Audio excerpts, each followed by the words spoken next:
Hoena ko te kupu ko auwahi.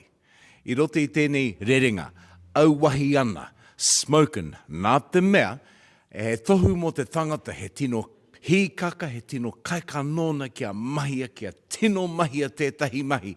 So if you're really keen on getting into the job fast, auwahi ana, smoking. Kia ora, I'm Clara Hakaraya. We're here in Taumatero Gallery, and my kupu o te rā is Whetū, which is stars or constellations. Kia ora, ko te Ihiroa toku ingoa, ko te kupu hau o te rānei. Mōku, ko humarika.